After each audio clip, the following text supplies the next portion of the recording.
Bonjour et bienvenue dans cette leçon du cours d'économie du sol et de l'immobilier consacrée aux autres marchés, autres que le marché foncier, puisque nous avons consacré les 2 derniers modules à comprendre comment fonctionne le marché du sol en décrivant la demande de terrain, l'offre de terrain, la confrontation des deux qui détermine le prix d'équilibre, qui détermine aussi la quantité d'équilibre. Nous avons aussi vu comment tout ceci change dans le temps. C'est un modèle du marché que nous avons vu dans le contexte du marché foncier, mais qui s'applique en fait à tous les marchés. Et c'est ce que nous allons voir dans cette leçon. Nous allons voir comment ce même modèle peut nous aider à comprendre le fonctionnement du marché de la construction, du marché immobilier, du marché du logement, du marché financier, tous ces marchés qui sont aussi intéressants pour comprendre le marché du sol. Je commence par le marché du logement en propriété. Sur ce marché, la quantité, ça va être les maisons individuelles ou les appartements en propriété qui sont achetés par des personnes qui souhaitent les utiliser pour y habiter.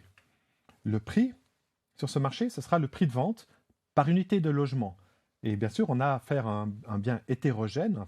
Les maisons, les appartements sont très différents les uns des autres. Donc il va falloir prendre en compte cette diversité, corriger les prix, de manière à ce que, de façon un petit peu abstraite, sur ce schéma, je puisse représenter vraiment une quantité, par exemple quelque chose comme des mètres carrés ajustés pour la qualité, et un prix unitaire, par exemple le prix du mètre carré de logement en propriété corrigé pour la qualité. Sur ce marché, l'offre, ce sont tous les nouveaux logements et les logements existants qui sont proposés à la vente. Et plus le prix augmente, plus il y aura de tels logements qui seront proposés à la vente. En face, nous avons la demande qui reprend ou qui représente tous les logements que les ménages souhaitent acheter en fonction du prix. Plus le prix est faible, plus ils souhaiteront acheter de logements. Du côté de l'offre, nous avons donc les nouveaux logements qui ont été construits. Nous avons aussi des transformations, donc des surfaces qui sont en principe pas encore résidentielles, mais qui sont transformées en logements. Ou alors il peut s'agir de logements locatifs, donc qui étaient loués par des ménages et qui sont dorénavant proposés à l'achat. Et puis, il y aura aussi une partie de stock existant qui sera remis en vente et qui fait partie de cette offre. En revanche, les logements en propriété qui existent, mais qui ne sont pas proposés à la vente, ou qui sont détruits, ne font pas partie de l'offre sur le marché. En face, nous avons la demande. D'une part, il s'agit de nouveaux ménages qui vont chercher à se loger en achetant un appartement ou une maison, mais il peut aussi s'agir de ménages qui sont déjà présents dans le périmètre du marché et qui souhaitent simplement acheter quelque chose, soit parce qu'ils vendent leur logement actuel, donc ils vendent un appartement pour en acheter un autre, ils vendent une maison pour acheter un appartement, etc. Ou alors parce qu'ils sont locataires et dorénavant souhaitent devenir propriétaires. En revanche, les ménages existants dans le périmètre qui restent en place dans le même logement ou qui quittent le marché ne font pas partie évidemment de la demande sur ce marché du logement. Maintenant que nous savons ce qui entre dans l'offre et la demande de logement propriété, nous pouvons réfléchir aux déterminants. Les déterminants de l'offre, c'est principalement les logements construits. Mais c'est aussi le prix de revient de ces logements construits, puisque l'offre, c'est le consentement à recevoir de propriétaires immobiliers qui vendent les nouveaux logements, et leur consentement à recevoir va dépendre de ce qu'ils ont payé eux-mêmes pour construire ces logements. Ensuite, une partie de l'offre, c'est de la conversion de logements locatifs en logements propriété. Donc, cette offre-là va dépendre des conditions, de l'intérêt qu'il peut y avoir à cesser de louer des appartements et à les mettre en vente à la place. Et puis, il y a une partie de l'offre qui est celle de ménages propriétaires qui sont déjà présents avec leur logement dans le stock de logements et qui souhaitent dorénavant vendre ces logements. Et donc là, ça va être cet élément d'offre va dépendre de ce stock et aussi des conditions qui font que ces ménages souhaitent se défaire de leur logement. Et puis la fiscalité des transactions immobilières va jouer un rôle puisqu'elle peut décourager ou encourager les ventes d'appartements et de maisons. Du côté de la demande, le déterminant principal, ça va être la démographie, donc la croissance de la population à travers les migrations. Et ça va aussi être la formation des ménages. Est-ce que les gens se marient? Est-ce que les gens divorcent? Ce genre de facteurs font qu'il y a plus ou moins de ménages avec la même population. Ensuite, les revenus disponibles vont jouer un rôle puisqu'il y a des exigences de revenus suffisants pour pouvoir obtenir un crédit qui permet d'acheter. La même chose pour l'épargne, il faut qu'il y ait assez d'épargne pour que les acheteurs puissent mettre la part de fonds propres qui est exigée, les conditions de financement, donc cette exigence de fonds propres, mais aussi les taux d'intérêt qui sont demandés pour les crédits qui financent l'acquisition, les frais d'exploitation qui sont pris en compte dans le calcul des personnes qui souhaitent devenir propriétaires, La fiscalité du logement en propriété est aussi un élément. Des gens qui achètent parce qu'ils pensent de cette façon réduire leurs impôts. Il peut y avoir des aides publiques à l'acquisition de logements. La comparaison avec le logement locatif, puisque finalement c'est une alternative pour la plupart des gens, et donc plus le logement locatif est attrayant, moins il y aura de demandes pour du logement propriété, et inversement, plus le logement locatif est dissuasif, le marché, les loyers par exemple sont très élevés, à ce moment-là les gens vont se reporter sur l'acquisition de la propriété, et puis finalement, de façon très générale, les préférences pour l'habitat, par exemple les sacrifices qu'on est prêt à faire pour pouvoir devenir propriétaire de son logement. Si on prend maintenant le marché du logement locatif, là aussi, du côté de l'offre, on aura des nouveaux bâtiments, on aura aussi des transformations, soit de bâtiments non résidentiels qui deviennent des appartements mis en location, ou peut-être des logements qui étaient occupés par leurs propriétaires et qui sont mis en location, donc une conversion, si on veut, de logement en propriété en logement locatif. Et puis finalement, un élément important, peut-être souvent le plus important, c'est celui de logements qui existent déjà et dont les locataires partent et donc libèrent ces appartements qui sont dorénavant remis sur le marché et font partie de l'offre pour des nouvelles locations. Du côté de la demande, on aura des nouveaux ménages. De nouveau, c'est d'une part de l'immigration, mais c'est aussi des splits de ménages existants, par exemple à travers un divorce, ou bien ça peut être la transition de la propriété vers la location. Et puis, les ménages existants qui souhaitent simplement changer de logement, eux aussi vont contribuer à cette demande pour des nouvelles locations.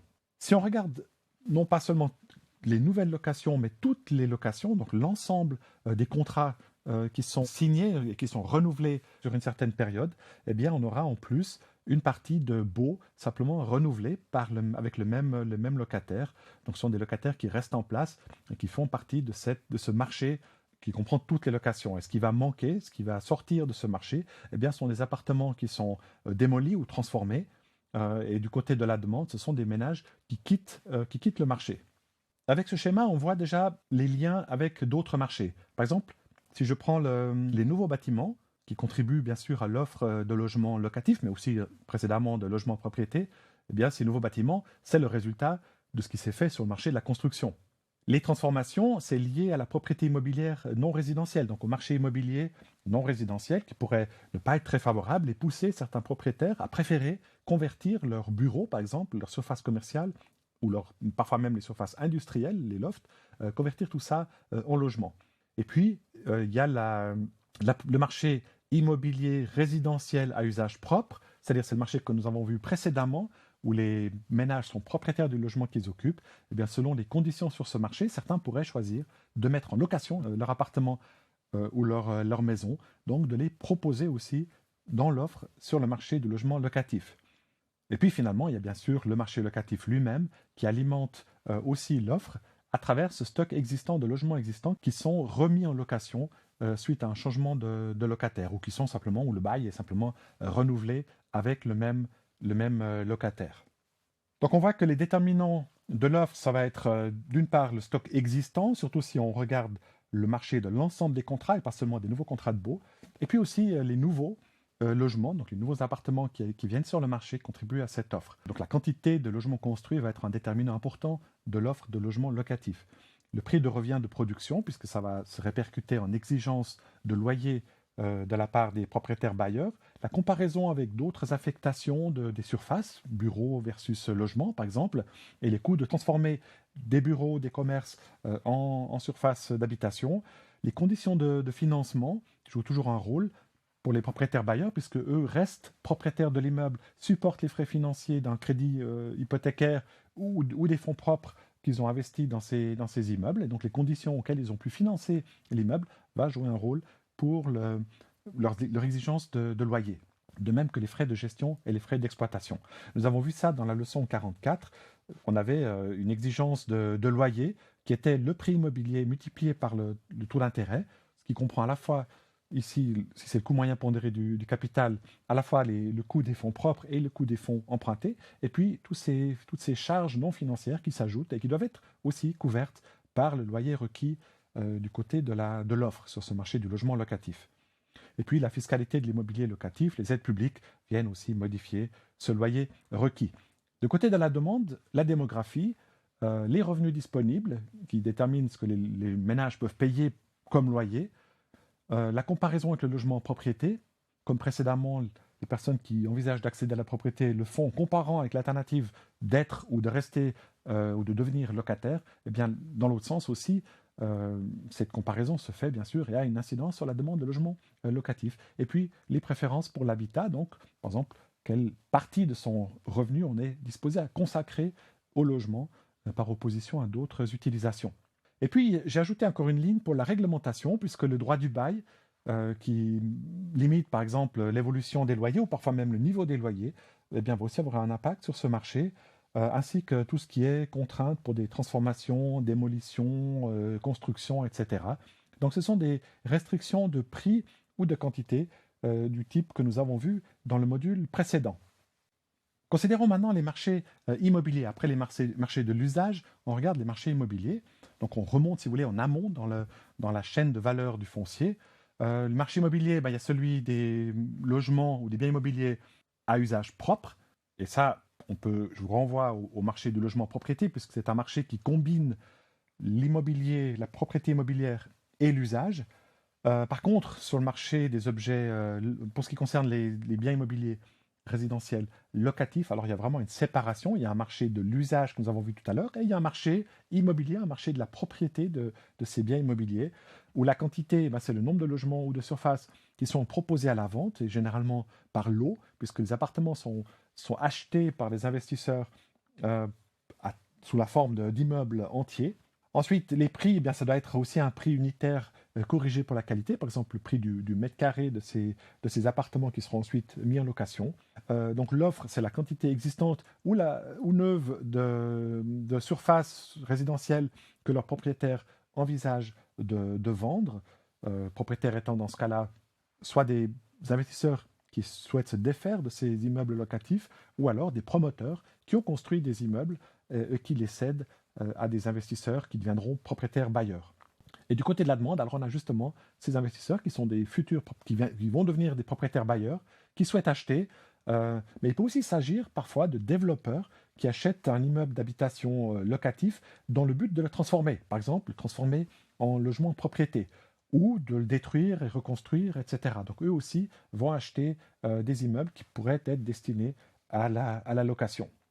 Et puis finalement, mentionnons encore qu'il existe bien sûr des marchés pour les biens immobiliers non résidentiels, surfaces de bureaux, bâtiments commerciaux, etc., etc. En amont du marché immobilier, il y a le marché de la construction, c'est-à-dire le marché sur lequel on va réellement produire ces logements. Alors quand il s'agit du marché de la construction de logements à usage propre, eh bien la quantité, ça va être le nombre de logements ou de surface, si vous voulez, on peut mesurer en mètre carré produit pour être destinés à l'achat et par leurs utilisateurs. Le prix, c'est le prix unitaire de la prestation de construction corrigée pour la qualité de ces surfaces. L'offre, ça va être donc justement la quantité de mètres carrés que les prestataires de services de construction proposent de construire en fonction du prix. Et là, j'utilise une sorte de fiction d'entreprise intégrale qui achète le terrain, qui fait toutes les études, qui est responsable de la construction et qui finit par vendre le bâtiment achevé à des maîtres d'ouvrage du côté de la demande qui souhaitent justement construire des surfaces.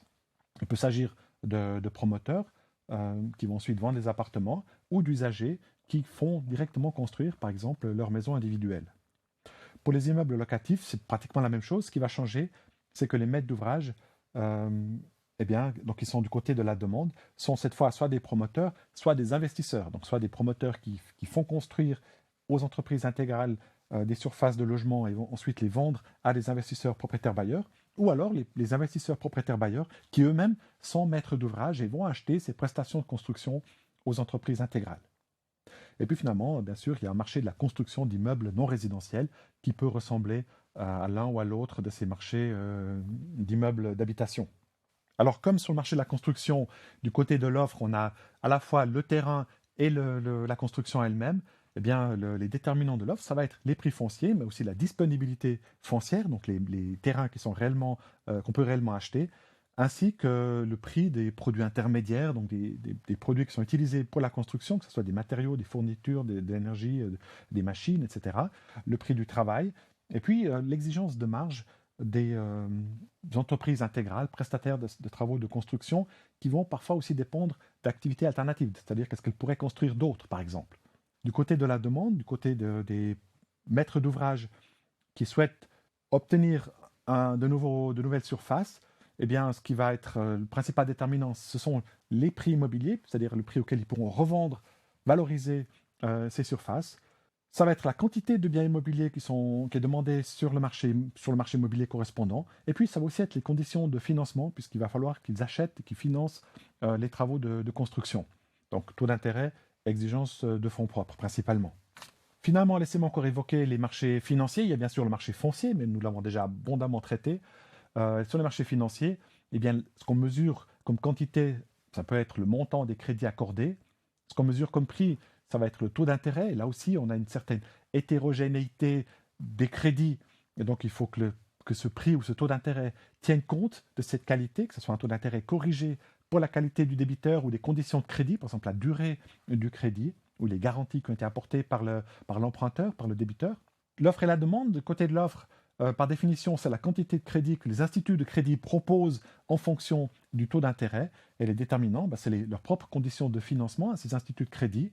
Donc, par exemple, les taux que les instituts de crédit doivent payer sur les dépôts bancaires, sur nos livrets d'épargne, si vous voulez, qui financent leurs propres crédits, qui vont donner plus loin, la disponibilité de cet argent, l'appréciation des risques, et puis les possibilités de placement alternatifs. C'est-à-dire à qui d'autre elle pourrait en fait prêter cet argent. Du côté de la demande, nous parlons ici de crédits qui servent à financer des acquisitions d'immeubles ou des travaux. Eh bien, c'est la quantité de crédit demandée par ceux qui empruntent. Eh bien, en fonction du taux d'intérêt, ça va dépendre des prix immobiliers, ça va dépendre du volume des opérations immobilières, et puis ça va dépendre aussi des fonds propres, puisque les fonds propres sont une alternative à l'obtention de crédit. J'espère vous avoir convaincu dans cette leçon que le modèle du marché que nous avons vu abondamment pour le marché foncier, eh bien, qui s'applique aussi à d'autres marchés qui sont pertinents, qui sont en relation avec le marché foncier. Et puis nous avons vu déjà qu'il y a des liens entre les marchés, que le prix ou la quantité d'équilibre d'un marché va être un déterminant de l'offre ou de la demande sur un autre marché apparenté. Et c'est ça que j'aimerais développer dans la leçon suivante, ces liens entre les marchés. Merci d'avoir suivi cette leçon et rendez-vous dans la prochaine.